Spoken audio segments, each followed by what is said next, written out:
right, welcome back, ladies and gentlemen. The show is Midnight Mormons. I am your host, Cardin Ellis, and today I am joined in the studio with none other than Brad Whitbeck, as well as Kwaku L, and our good friend Siaka Massaquoi. What up, what up, what up? Yeah, some of you guys might recognize Siaka from a string of really cool shows. Let me see if I can get this right. Siaka, you've been on SWAT. Yes. On Lethal Weapon. Yes. Providence Island, and Ratchet. Yes, Ratchet.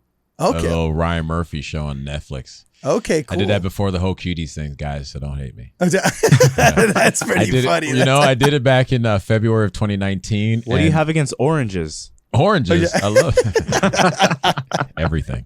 That's pretty funny. That's pretty funny. But yeah, we had a free speech rally and Save the Children's rally after Cuties premiered, right? Uh-huh. And so I'm part of the rally, and I was given a microphone, and I'm sitting there like speaking out in front of Netflix, and across the street is the banner for the show Ratchet, because it had just premiered 2 days earlier, and I'm just like, Netflix is better. And I'm like, looking up like, oh no. Well, you know, all right. Hey, it's not about that, right? It's about so we got a pretty saucy question here that I'm actually glad you're here with us today, Siaka, so we can talk about this.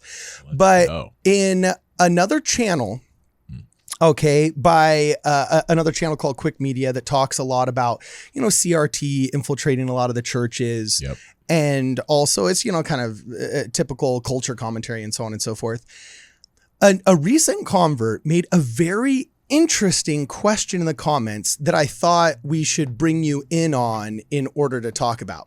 As you guys can see on your screen right here, it says, as a newish member of the church, I just don't understand why we aren't more of, quote, one mind when it comes to political ideology and the factors that contribute to it.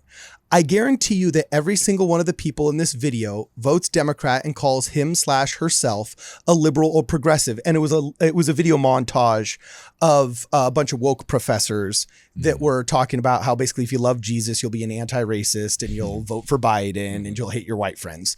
But anyway, she said, I guarantee every person in this video votes Democrat and calls him or herself a liberal or progressive. Not the same thing, but I'm still left. I, on the other hand, become more politically conservative the more I know about the restored gospel. Someone please help me understand this divide. How can we know the same restored truths and yet go in completely different directions politically?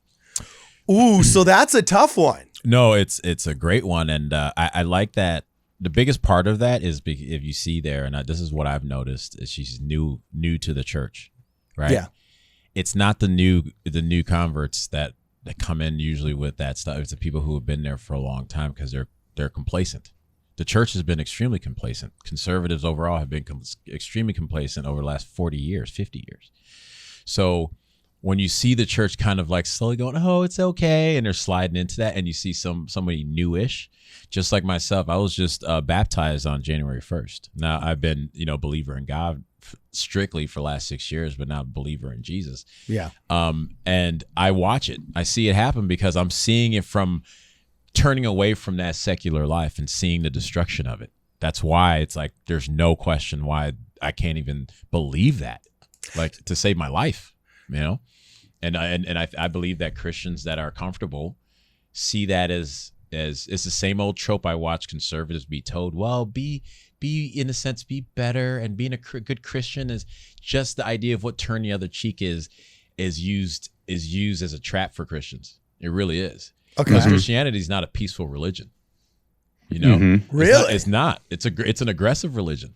And it's aggressively, like, you can sit there, it'll give you peace, but it's not it's not a passive religion. That's okay. It is about peace, but it's not a passive religion. And conservatives, in my point of view, for the last 50 years, especially Christians, have been passive. They sit back and not wanting to ruffle feathers. Jesus literally flipped tables. He flipped tables in synagogues, in temples, and whips and kicked people out. And he said, I didn't come here to bring peace.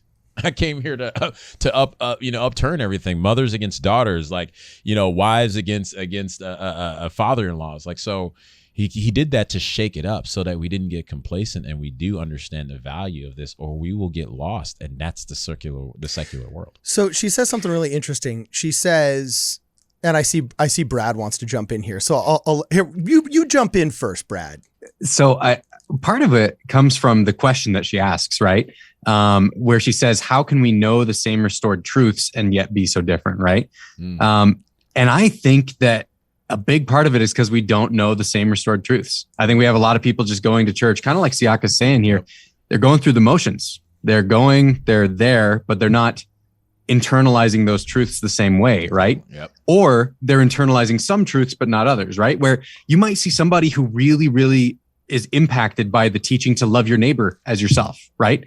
And they are focused on that. They care about that. And so they see a Democrat platform of like, hey, we need to be uplifting people who are in poverty. And they're like, yes, that is the political party I want to be in, right? Yep. Where someone else who's taking in other parts of the restored gospel will say, oh, hey, we need to be self-sufficient. We need to be looking unto our Father in heaven, and he will help us as we are peaceful with one another and as we're kind and as we're advocating for being better people, right? Within ourselves. That's where we need to start. They're going to lean a little bit more conservative.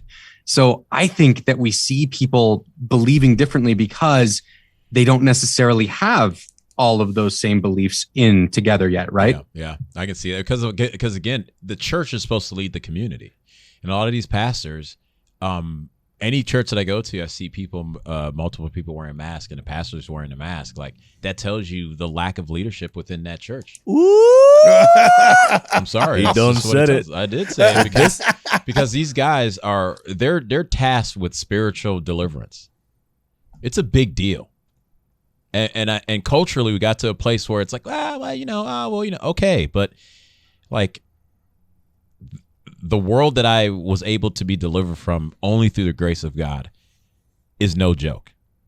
And these pastors, especially that I've seen here in Southern California, a lot of them they're just talking because it's nice to say it, but you got to live the gospel. We're living in very evil times, and they're giving this passive Christianity that is leading too many people into the depths to what I see sin and ultimately, damnation for their soul. And it's like, dude, man, like, stop it. Stop it. So there's a little bit of a denominational divide here because we're, in the Mormon world, we have You mean in the Church of Jesus Christ of Latter-day Saints? Because we don't say Mormon, Kwaku. Yeah. Okay. What show is this? Yeah. Yeah. I thought this was something about Jesus Christ. Midnight Mormon. Oh, damn it. But there is that up. denominational difference where we don't have the issue of so much in our church of a rogue pastor doing the weird stuff, but we do have the issue with Progmos. Yeah, and we have the church education system. Yeah. And in the church education system, our pastors become our academics and our professors and our researchers, and they often push political narratives. Yes. And so here's my thought. This is not devil's advocate, okay? Which is also a poor term to use on a religious show. Yeah. Okay. So Well, about this is not bad. Because I'm the I do devil's believe, advocate. Oh my god. I do believe the opposite of this is a lot of evil stuff. So I think it matches in this. Okay. Well, so I mean, I think a lot of our. So I think it was it Mark Twain who said if you interviewed every person long enough, you'd figure out that each person has their own religion. Every person, when they read the scriptures, interprets everything through their own system, right? Yeah. Okay. And this is one of the reasons why the Catholic Church didn't want people reading the Bible initially, of course. because wrong think. Yeah. Okay. And so, for example, I read the book of Genesis. When I read it, I read it as Adam and Eve being kids. They read as little kids to me. Other people, they're Sequestered by water-fallen angels, lizard people, and an amalgam of human-animal hybrid giants. That's Kwaku. Was that? Do I dabble in the Joe Rogan stuff? Sometimes I do. Graham Hancock got a couple things right. But what I'm saying though is so that combined with your experiences. So when I went to the San Francisco YSA ward, Okay. it was such a great ward. Everyone there was like either worked for Apple or Ghirardelli or was a model or an actor. And it was such a fun, accepting ward. And everyone was having a great time. And we're not supposed to buy food on Sundays as LDS people, but there was this Chinese restaurant nearby that made great breakfast. And they gave it to us like half off because the Mormons would come, and I would always go and like buy food before sacrament meeting, right? Whatever. And nobody cared because it was fun. You walk in with your soda and your little, no one cared. So Kwaku's justifying sin because it was fun. No. Yeah. We all know where he is, but I'm just kidding. So imagine you grow up in that church culture. Yeah. But then imagine you grow up in Pocatello, Idaho, where the church culture is going to be quite different. And so the emphasis on certain parts of doctrine, the emphasis on certain gospel truths are going to be emphasized differently based on your area. And I think that's an aspect of it. So when you grow up, like if you're growing up in LA as a Mormon and people are like, yeah, I don't like the LGBT. You're like, what are you talking about? It's LA, But when you're in Pocatello, Idaho, it's like, You're right. we don't like them homosexuals, and so it's just like such a different thing. And so when you're the odd man out and you're in church, you're like, is my church run by bigots? Well, when you're in Pocatello, Idaho, you could get that. See, feel I don't think it's get. completely geographical though, because I'll tell you right now, I think Christians in all areas, the more they actually understand their faith, become more like each other regardless of geography. Okay. And I think there might be some cultural I do not think difference that of is the personality. case. I do not think that is true. You don't think it's... No. There's definitely a component, to be sure, of the geographical part, but I think Cardin's got a good point. Well, that's where I think progressive Mormonism comes from. Oftentimes, it comes from these people from these very, very long-standing LDS families in these very conservative places, and whenever a little bit of a different viewpoint is emphasized to them, they go, oh my goodness, is this what I've been missing? But to me, that's just ignorance and like the epitome of what Russell M. Nelson called lazy learning, because these people so really you're going to rebel against your dad by throwing multiple generations of people that sacrificed for your existence by crossing the plains to make it as pioneers into Utah under the bus? Yes. Like, really, that's what you're going to do? Well, I'm not talking about ex-Mormons. I'm talking about progressives. No. Progressive Mormons. Okay, well, to me, what I've really noticed is there's a reason why progressive Mormons call themselves progressive Mormons instead of Mormons who are progressive, because they're progressives first, and then Mormons really not. Yeah. Ever afterwards. Well, no, I mean, and it's just like when Lot cast his tent towards, where did Lot cast his tent towards? He cast his tent towards Sodom. Because he loved Sodom, their way of life. He wanted to be cool. Sodom was the cool city. And then when he was out in the wilderness with the Israelites, he didn't cast his tent towards God or the same direction they did. He was obviously a Sodomite first, and then a child of God second. And that is what ultimately led to him and his wife's downfall, was a love of Sodom more than a love of the word of God. Well, and that's the other thing. And speaking on the region area, because I think definitely the culture of the area has something to do with, kind of what a focus could be, right? Like certain things are focused, and I know, like, well, it's a starting point, but I don't think I don't have a determinism that just because you grew up in rural Pocatello, Idaho, like Kwaku says, that you're destined to be a redneck who doesn't people of another sexual orientation or something. I think he's more saying like for example, in the Midwest and in like Oklahoma and Texas, football is God, but football, they place that with God, right? And so the way they approach going out for football, ready to approach the girls being cheerleaders to support the football, the mom sport. It's a religious thing that's different than Southern California. And when everyone in your church, it's like, okay, the pastor's son is the quarterback, and the girls on the worship team are the cheerleaders. It's a different type of push. You're going to subconsciously always associate those things together, and there are very few people who are strong enough or smart. Wait, who are strong enough or smart enough to be able to divide those things, and so. Whenever you have these progressive members of the church, what I'm saying is I think oftentimes it's an act of rebellion because they're rebelling against a combination of the culture and the church they grew up in. And it's not purely people are not smart enough to just go, well, I'm going to look at this completely theologically and doctrinally. No, like people, I'm sorry, we're not Jesus. Yeah, we're not St. Augustine. Yeah, but then being a progma would be a teenage rebellion thing. Yeah. Not something you do as a midlife crisis. It's a collegiate it's a collegiate people thing never change, Cardin. Yes, and high school never ends, man. Yeah, and you got to think about it like this, like where some person is in order to, be in the faith and allow their faith to go in this direction is a teenage angst thing. So like somebody told me this a long time ago, the Bible is like, you can also look at it as the consciousness of man. Yeah. And so if you kind of see it through that, if you watch how people move through, and you brought up Lot, and you can bring up Numbers and see what the Israelites are going through there, and you see that is straight up instruction manual of the stuff that average people go through, and they're like the inability just to follow directions. Okay, so I'm breaking my own rule of burying the lead here. Like we're like 15 minutes into the show and we haven't even really answered the original question we were supposed to talk about here. Say how can? But yeah, so she literally says, someone please help me understand this divide. So we've talked about the divide. Okay, we get the divide. We think a lot of it's cultural.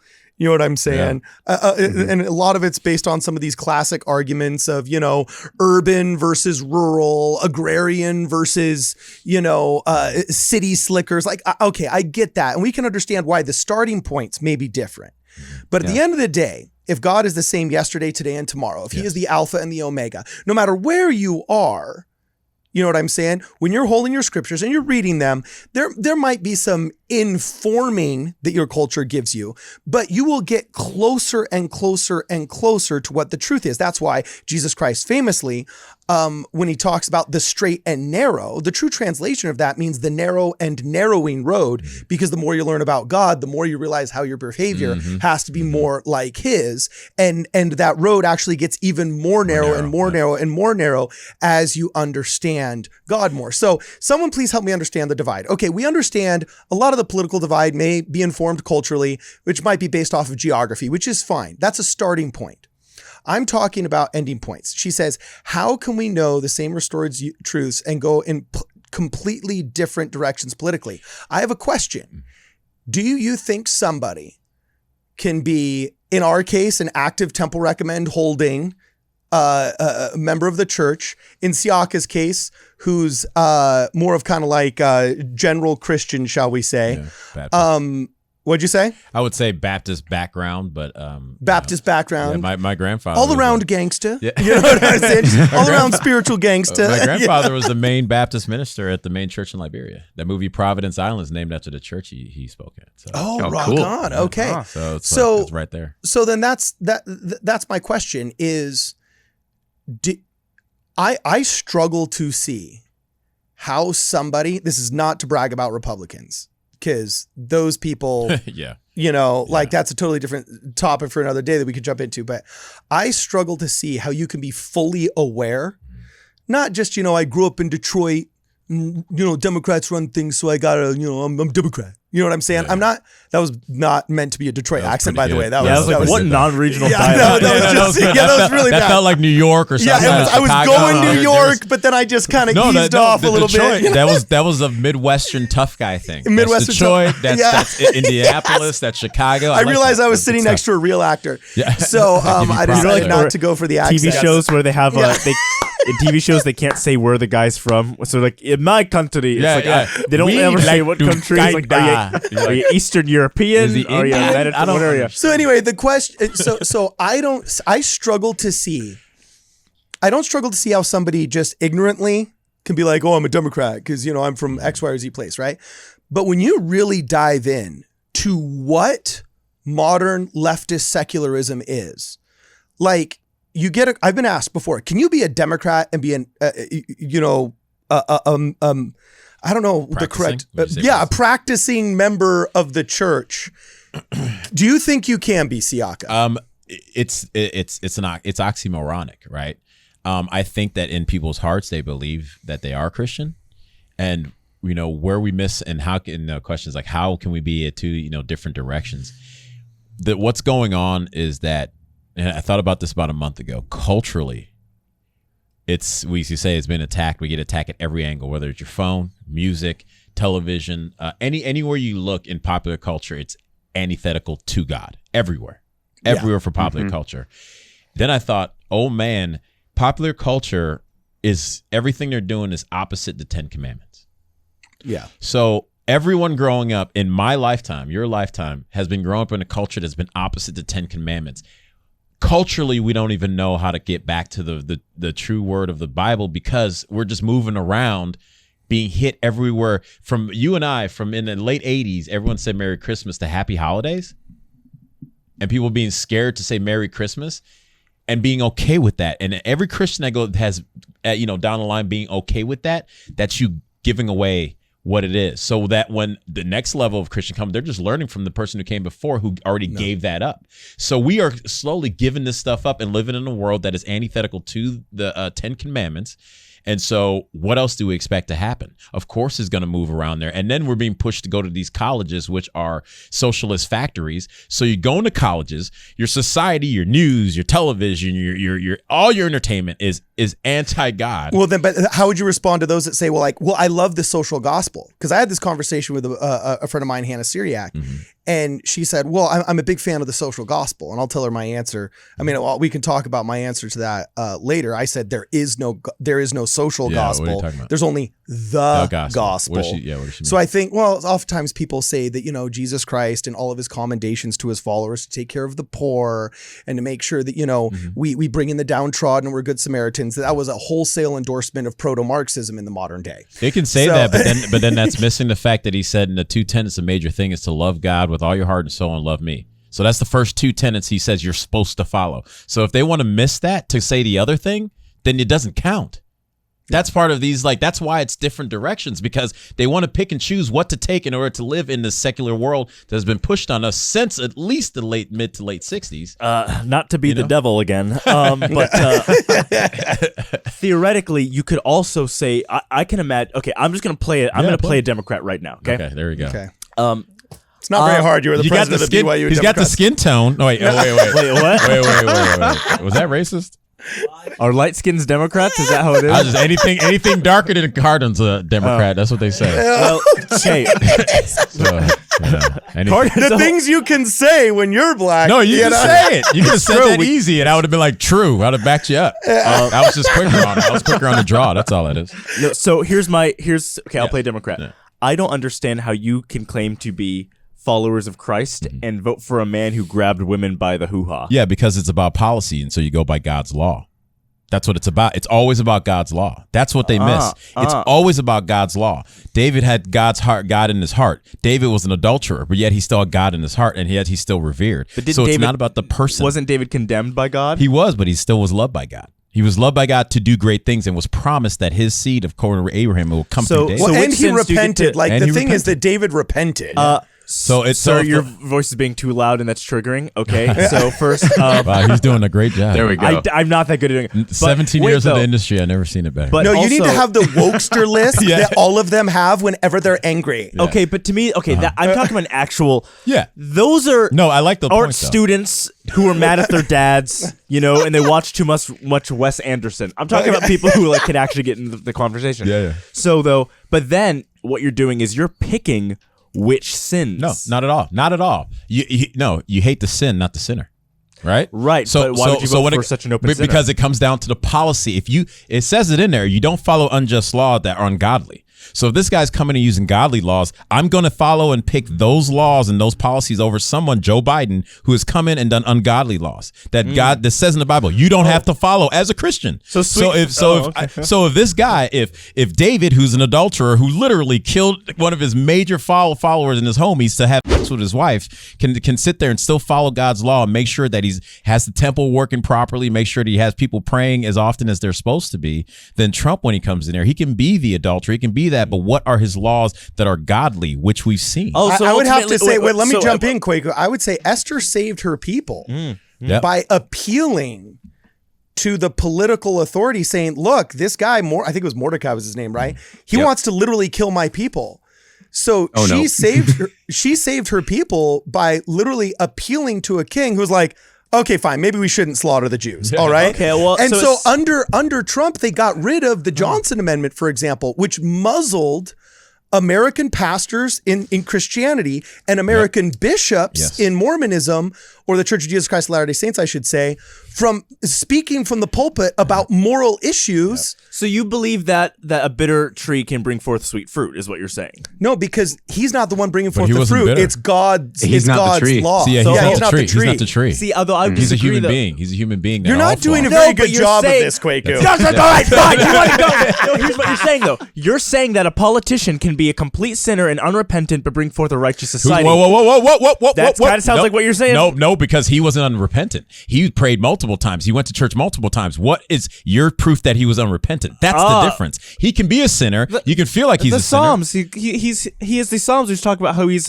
David was repentant, but I was talking more specifically Trump. Trump I'm was talking repentant. about David. Yeah. Because David was repentant at the end after he did all the bad stuff. And you could also argue that was he really that good because the Davidic tradition of the Jews led them to rejecting the Messiah anyway. Well, that was because of the Jews. But the son is not responsible for It's the a sins real of the long father. time after. Exactly. That's Really? that's on the individual. That's the love of God. That's It's our choice. that I think is really important. Actually, That's awesome. Great Is that point. it's on the individual. Yeah, it is.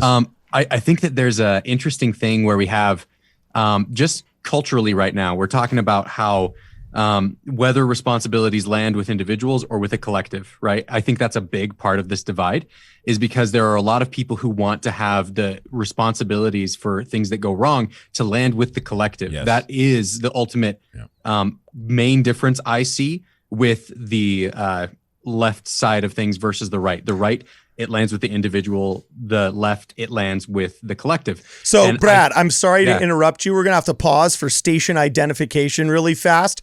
This is FM 98.1 in Santa Clarita, California. We'll be back after a short break.